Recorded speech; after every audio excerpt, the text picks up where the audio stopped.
Morfeo es el dios de los sueños en la mitología griega, hijo de Hipnos y Nix. Morfeo puede adoptar la forma de cualquier persona para aparecer en sus sueños, especialmente de los seres queridos. Según una leyenda, Morfeo se enamoró de una princesa humana llamada Alcíone, y le enviaba sueños para consolarla cuando su esposo murió en el mar.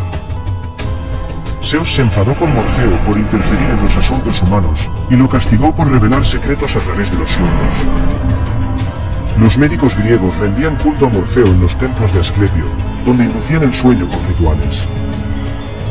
Los médicos griegos creían que los sueños podían revelar información sobre la salud y el futuro de las personas. El nombre de Morfeo significa forma y dio origen a la expresión estar en los brazos de Morfeo.